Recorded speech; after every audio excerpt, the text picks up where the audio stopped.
بسم اللہ الرحمن الرحیم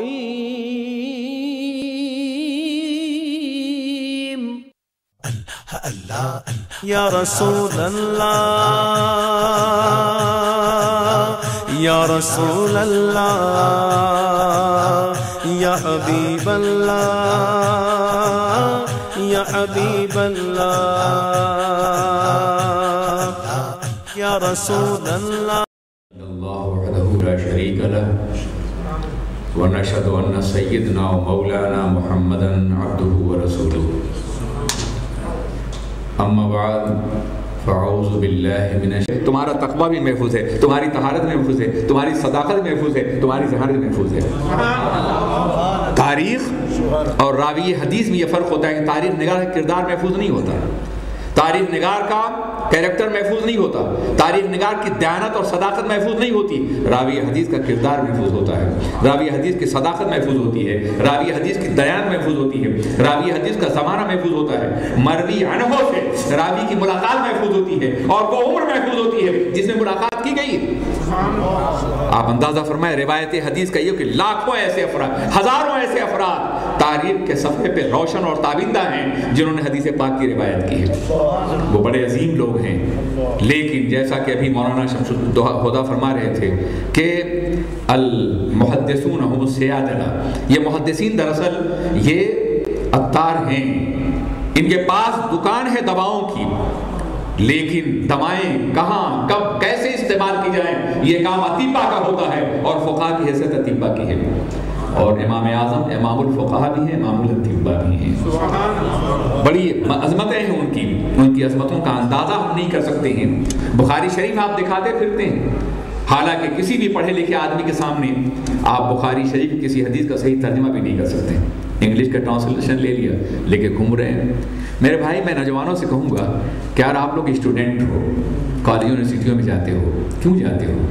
اگر آپ لا پڑھتے ہو تو لا کی کتاب بازار سے خرید لو، اگر آپ میڈیکل سائنس پڑھتے ہو تو میڈیکل سائنس کتاب خرید لو، اگر آپ سرجری پڑھتے ہو تو سرجری کتاب خرید لو، پڑھ لو اسے اور پھر کہو کہ سو جاؤ ہم تمہارا آپریشن کریں گے۔ کہیں ایسا ہو سکتا ہے کیا؟ لا کی کتاب پڑھ کر کے اپنے سے کیا کوئی کہہ سکتا ہے جج سے کہ ہم وکیل ہیں، سولیسیٹرز ہیں؟ تو میں عرض کرنا چاہتا ہوں جب دنیاوی قوانین کو پڑھنے کے لیے آپ 8-8 10-10 سال گزارتے ہیں تب آپ کو اجازت ملتی ہے، تو اللہ کا قانون پڑھنے کے لیے اتنا آسان ہے کہ جس نے بخاری دکھا دی اس کے پیچھے آپ بھاگ گئے۔ سبحان اللہ۔ کم از کم عقل و شعور سے اتنا تو استعمال کریں کہ اس کے لیے یہ فن ہے، اس سے متعلق بھی ہزاروں فنون ہوتے ہیں جن کو پڑھایا جاتا ہے۔ یہ 10-12 سال کا پرائمری اسٹیج کے بعد جو کورس ہے وہ اتنا آسان تو نہیں، لیکن نہیں، آج پیٹھ پر بخاری شریف لاد لیتے ہیں یا ہاتھ میں ڈال لیتے ہیں بے ادبی اور گستاخی کے ساتھ۔ ہمارا طالب علم تو کوشش کرے گا کہ الفاظ بھی چھوئے تو آنکھوں سے چھوئے، محبتوں کے ساتھ بوسہ دے اسے، لیکن ان کا یہ عالم ہے کہ وہ لادے میں بخاری شریف میں یہ ہے، بخار آتا ہے انہیں بخاری نہیں آتی ہے، یہ فن ہے، علم ہے، انہیں محدثین سے حاصل کرنا ہوگا۔ اگر آپ بخاری سمجھنا ہے تو آپ علامہ عرفان مشہدی کے پاس آئیے، بخاری سمجھنا ہے تو ان کے پاس جائیے، انہوں نے واقعی بخاری پڑھی ہے۔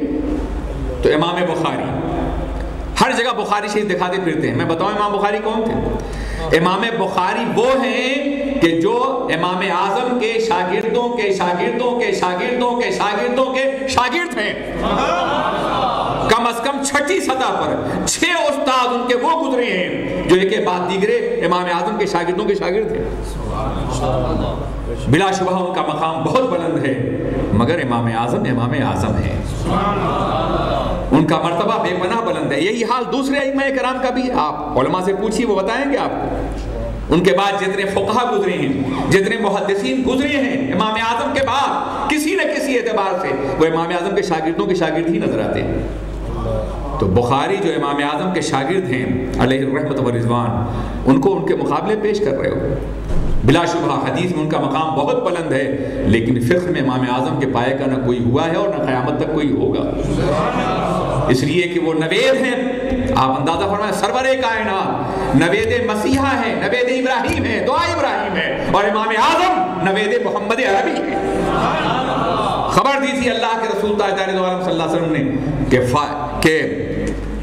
اگر علم ثریا پہ ہوگا، مختلف طرح سے یہ روایتیں آئیں، کئی طریقے سے، ایک نہیں، اور ان کو روایت کرنے والے ہم جیسے لوگ نہیں ہیں، یہ مت سمجھو کہ ہم نے گڑھ لیا ہے، ان کو روایت کرنے والے اپنے وقت کے مجدد اور بے شمار کتابوں کے مصنف اور قرآن پاک کے سب سے بڑے عالم اپنے دور کے جلال الدین سیوطی جیسے لوگ ہیں، جنہوں نے الاتقان مرتب فرمائی. انہوں نے یہ روایتیں نقل فرمائی کہ انہوں نے فرمایا تھا اللہ کے رسول نے کہ اگر علم ثریا پر ہوگا تو فارس میں سے ایک فرد ہماری امت کا اسے وہاں سے بھی حاصل کر کے لائے گا. تو سرور کائنات نے نوید دی ہے، بشارت دی ہے، خبر دی ہے امام اعظم کی عظمتوں کی اور ان کی بے پناہ خدمات کی. اس لیے امام اعظم کو سمجھنے کی کوشش کرو. یہ کہا جاتا ہے کہ انہیں 17 حدیثیں یاد تھی، اس پہ بہت تفصیلی گفتگو ہو سکتی ہے، انشاءاللہ علماء کریں گے. 17 حدیثیں یاد ہیں. مجھے یاد ہے کہ یہ بات لیبیا کے کانفرنس میں ایک سو کالڈ دانشور نے کہی تھی. میں نے کہا میں فقہ حنفی کا بہت معمولی طالب علم ہوں، بہت معمولی طالب علم ہوں، لیکن میں آپ کو چیلنج کرتا ہوں کہ آپ فقہ حنفی کا کوئی ایسا جزیہ سنا دیں جس کے مقابلے میں حدیث نہ پڑھوں، کوئی ایسا. اور وہ خاموش ہو گیا. میں نے کہا یہ مجھے بتائیے 17 حدیثیں یاد تھیں، اور یہ 17,000 حدیثیں جو محدثین نے امام اعظم کے مسائل میں باضابطہ طور پر بطور استدلال پیش کی ہیں، یہ کہاں سے آئیں؟ تو اس کا جواب تھا کہ اصل میں وہ دور ایسا تھا کہ لوگوں کا مذاق جو ہے حدیث کے مطابق بنا ہوا تھا، وہ سانچے میں ڈھلے ہوئے تھے. یعنی یہ جھوٹ، اس طرح کے الزامات مسلسل لگا رہے ہیں وہ. لیکن میں عرض کرنا چاہتا دور نہ جائیے. صرف فتاوی رضویہ جس کی ترتیب ہو چکی ہے باضابطہ، بریلی شریف مولانا حنیف صاحب نے کر دیا ہے. فتاوی رضویہ میں جو احادیث بطور حوالہ پیش کی گئی ہیں، جن کا اصطلاح وہ احادیث کا مجموعہ کم و بیش کئی جلدوں میں شائع ہو چکا ہے اور ہزاروں کی تعداد میں. کون ایسا جزیہ ہے فقہ حنفی کا جس کی تائید کوئی حدیث نہ کہتی ہو؟ لے دے کے وہ یہ کہتے ہیں حدیث ضعیف ہے. ان کا معاملہ یہ ہے ذوف ایمان کا، بلکہ ذوف ایمان ہو تو ذوف کی بات بھی ہو سکتی ہے، بلکہ میں تو کہا کرتا ہوں جہاں ذوف ہوا وہ ایمان ہو ہی نہیں سکتا. ایمان دراصل یقین کامل کا نام ہے نا، اور جہاں ذوف ہوگا وہاں شک پیدا ہوگا. تو شک اور یقین دونوں ایک ساتھ جمع نہیں ہو سکتے. اسی لیے ہمارے کہتے ہیں نا الایمان لا یزید ولا ینقص، ایمان نہ زیادہ ہوتا ہے نہ کم ہوتا ہے. اس لیے کہ اگر کم ہوا، اگر ایمان کم ہوا تو اس کا مطلب کہ اس کی جگہ شک نہیں لی ہے، اور جہاں شک ہوگی وہاں ایمان نہیں ہوگا. تو نقص ایمان ہاں فضائل میں، مراتب میں، اثرات میں ایمان کم اور زیادہ ہوتا ہے، مگر نفس ایمان اس یقین کامل کا نام ہے جہاں کوئی شک پیدا ہی نہ ہو، جہاں کوئی شبہ ہو ہی نہ سکے. تو اگر وہ ضعیف کہتے ہیں تو وہ خود مومن نہیں ہیں. میری بات کو اگر آپ ضعیف کہتے تو میں پاگل ہو جاؤں گا، اور رسول پاک کی بات کو اتنی آسانی سے ضعیف کہہ دیتے ہیں. کچھ بھی اللہ کا ڈر نہیں لگتا آپ کو. آپ کے البانی نے کہہ دیا، البانی کا بھی بخیہ ادھیڑ دیا لوگوں نے. آپ کے فلاں نے کہہ دیا ہے.